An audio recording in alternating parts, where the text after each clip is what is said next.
On tonight's Election Weekly, are Labour really on track for number 10? Can the Conservatives grab onto power? What on earth does Nigel Farage even want? Kristin Allen is vying for your vote. Can she convince you to cross her box? Or would you rather put your ex for none of the above? 12 hours to go until you decide. This is a special edition of The Weekly. Wednesday, 3rd of July, 2024. On the eve of the election, this is a special edition of The Weekly with Jeremy Barr from TNN. Good evening, this is the Election Weekly live from Holyrood. It's just after 7 o'clock. It's been some of the most mind-numbing, depressing 42 days of our lives, and the end result looks to be exactly what we thought might happen at the beginning. Unless the polls are wrong, which they sometimes are. At the end of tonight's programme, we'll unveil our exclusive exit projection, giving you the first hint as to what we're likely to see come Friday morning. That a little later on, of course, but for now, let's have a look at some of the major moments in this election. And we have to start with this shocking piece of policy from the Conservatives that came out just after the first ITV debate. Here to discuss this with me is TNN's political analyst, Ferdinand. Ferdinand, what exactly was this? Well, it was a complete and utter disgrace to force people to be this vile and hateful around a group whose only offense was to live in the way that they do. It's absolutely horrific. Absolutely, and of course it bears all the hallmarks of the recent Rwanda bill. The country is legally a safe one.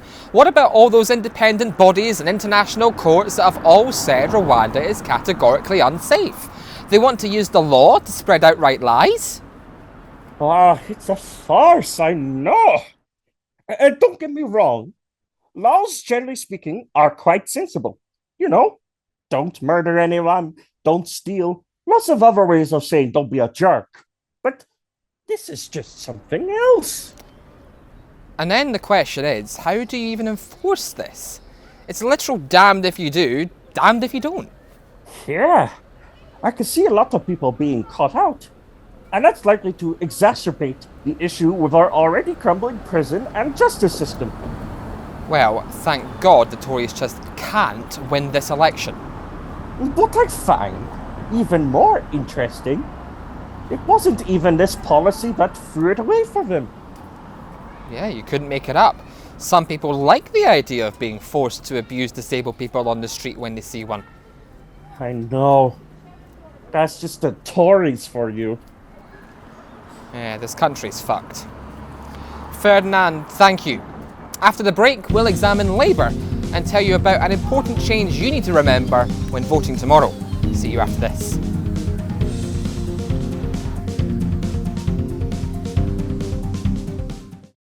There now follows a broadcast from the parliamentary candidate for Craigleith, Kristin Allen. Hello, I am a candidate. Please vote for me this July 4th. If you do, I'll turn Britain into a massive Bridgerton-themed theme park. We'll have pin-up posters of all your favourite Ton characters. Everyone will live in grand mansions. Nobody will ever be hungry or bored again. We'll all be filthy rich. And the Queen's Diamonds will marry the hottest guy in the show. We'll have royal weddings every year. Vote for a better Britain. Vote for a Bridgerton Britain.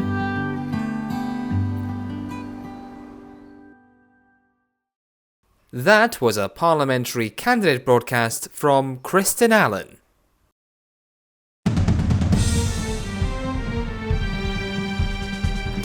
Welcome back. The time continues to tick until polls open across the UK in election 2024. Vote early, there will be queues. Labour have had a strange old time of it. Their leader is Sir Keir Starmer, though he's also known as Keith Stafford and Kid Starver, depending on your politics. But despite the Tory collapse in recent polls, Labour still perform extremely poorly relative to the country. There's more on that in our exclusive exit prediction at the end of the programme. But why would that be? Well, let's have a look at what they're promising this election campaign. The Tories have accused them of having no plan whatsoever, but we know that's not true because they have published a manifesto. Don't read it, by the way, it's too bloody boring. And that's the problem. They're too bloody boring. The country just wants some fun. We've spent 5 years in such a depressive state that the sort of change the country is asking for is something a little more enlightening, more festivals, more opportunities for us to let our hair down, and some economic relief as a cherry on top. Earlier, I spoke with former Labour campaign strategist Beith Cobberts and asked him what's gone terribly wrong for Labour this year. Mr. Beith Cobberts, very lovely to speak to you. I guess it's worth asking how your time as the Labour strategist came to an end, why that ended. It might have been the old joke that I made back in the day. Not as Donald, because I am obviously a very different person to Donald Fromage. But Even though you look very much like Mr. Fromage. Yes, I've been given that comparison before. But you see, Donald Fromage doesn't have a mustache. Though I have a mustache. Fair enough. So we know you're definitely not a Conservative, which is good. And we know that you've been involved in Labour affairs, which is good because you can give us the insight. Yes. Labour's performance this election campaign has been pretty dull.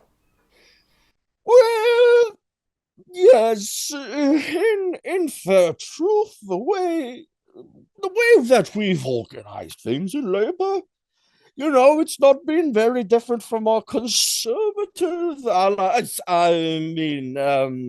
opponents. No one's been particularly enthused by them. They've just kind of sat on their arse and did absolutely nothing at all. Was that the plan? Well, yes, I suppose in some manners it was. They had me in charge of organising such things, and to tell you the truth, I couldn't see a way around what the Conservatives were doing. When there is so little in Labour's manifesto, when there is such this dull campaign, when no one really can ever actually figure out what Labour are standing for, with all the markers suggesting they're going to be in power in just 48 hours time from now, if not less than that, what does that say about the next 5 years for the country? It doesn't look very promising, does it? How could we even plan for the next 5 years? Considering what came before, can we even plan for 1 year ahead? To be honest, I don't know if Keir Starmer has really planned things properly. He certainly hasn't let me in on a slice of the pie. I see. Well, Beith Cobberts, former leader of the opposition, thank you so much for joining us. Thank you.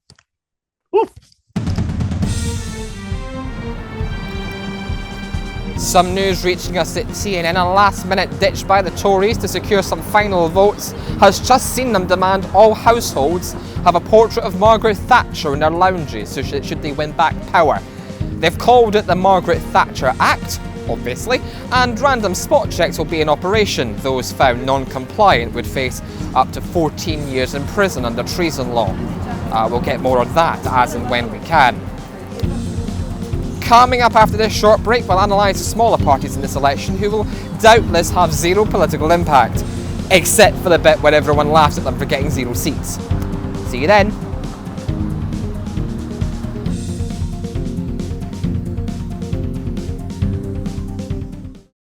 There now follows a broadcast from the replacement Conservative parliamentary candidate for Richmond and Northallerton, Sir Rufus Globetrott. My name is Rufus Globetrott, and I come to you with a message.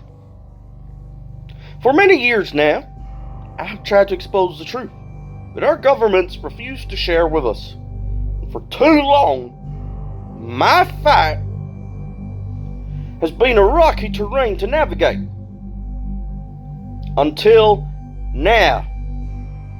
I have realized that for those bigwigs to tell us what's really going on, I have to become one of these bigwigs. Therefore, my loyal followers, to free the sheeple from their control, I am running for Prime Minister in this general election. My policies are clear. Expose the truth. Share with you the truth. Educate our children about the truth. This is what truly matters most. We will make the earth flat again. I hope my words speak to you, and that you vote for me and the party of the Liberal Demo Flats. But I serve on the 9th of July. I will see you then after the 4th of July, because, I'm going to be partying at home for my country's independence. So the 9th of July, you best go out to those voting offices, those whatever you do over here, and you best vote.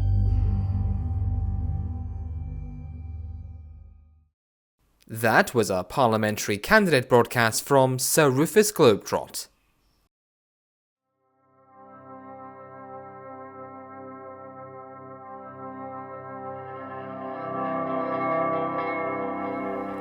Voting makes you 50% less likely to die.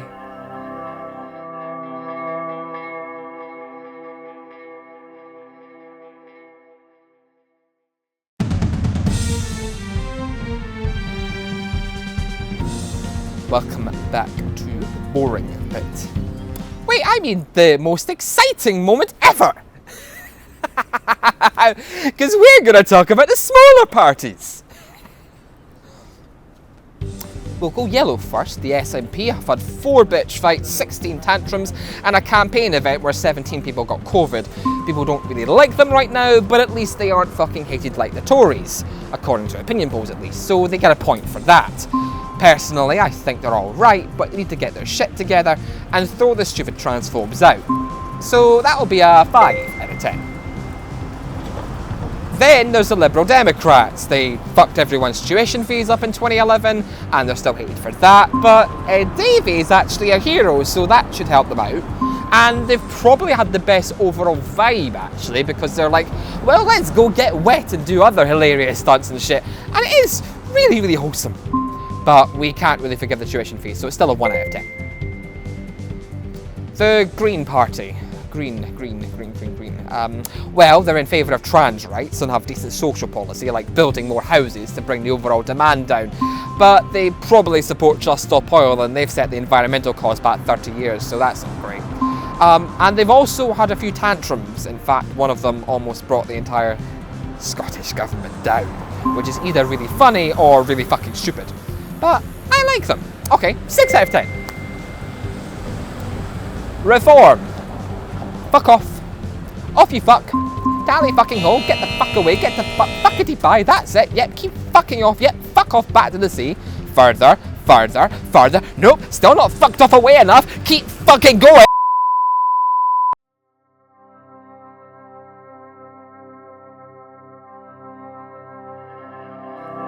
Fuck off, Farage.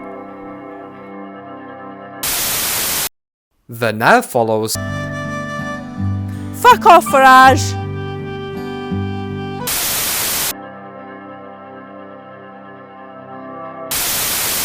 The now.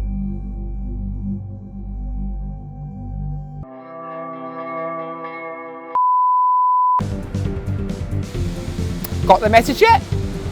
Good. Now, back in June, we broke the news that the government had made a last-minute change to electoral law during the wash-up period, and that people who hate all of the candidates now finally have an option at the ballot box. None of the above. Ever since that was confirmed by the government, there's been all sorts of wild speculation as to how the country might now vote. Will a large number of non-voters be swayed by the idea of plunging the country into total chaos and confusion? Will the general unease around the character of today's politicians cause the needle to sway in a big way. Here's why we're talking about it. The government placed an interesting clause in the legislation.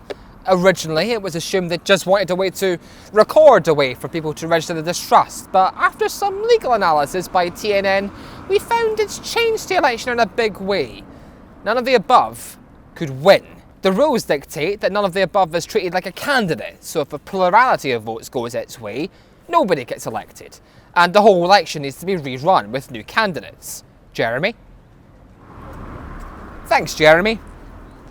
Thank you, Jeremy. No, thank you. You're most welcome. Yes, yes I am. I know you are. Back to you. Much appreciated.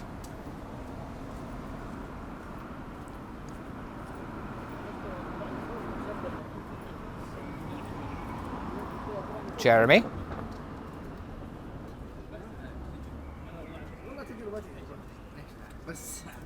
Jeremy?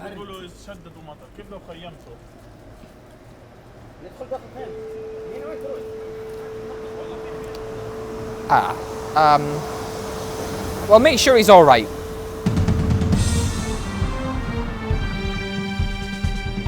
More now on that late-breaking story around the Tory manifesto, now including a mandatory Thatcher painting in your living rooms. We've just had this video statement come in from the Minister of Security. Okay, looks like we can't play it. What was he going to say? At least what I believe he was going to say is he'd pay for the paintings himself, as well as postage and packing, and a government official do all the setup work for us. Oh, of course, the fuck no. He wanted us to individually cough up the cash for the damn thing, and then deplete it! Bloody hell. Alright then, here's the moment you've all been waiting for. The results of our exit projections. We've teamed up with the BBC, ITV and Sky News for this. We've polled 66,000 people across Great Britain in the last 24 hours asking how they intend to vote tomorrow. It is the last big poll of this election 2024. The most climactic decision we'll make this decade. Shaping the country will become into the 2030s and beyond. Will Rishi Sunak stand any chance of being Prime Minister on Friday morning? Will Sir Keir Stafford sweep to power in the biggest political upset of the century? All is about to be revealed. Here it is.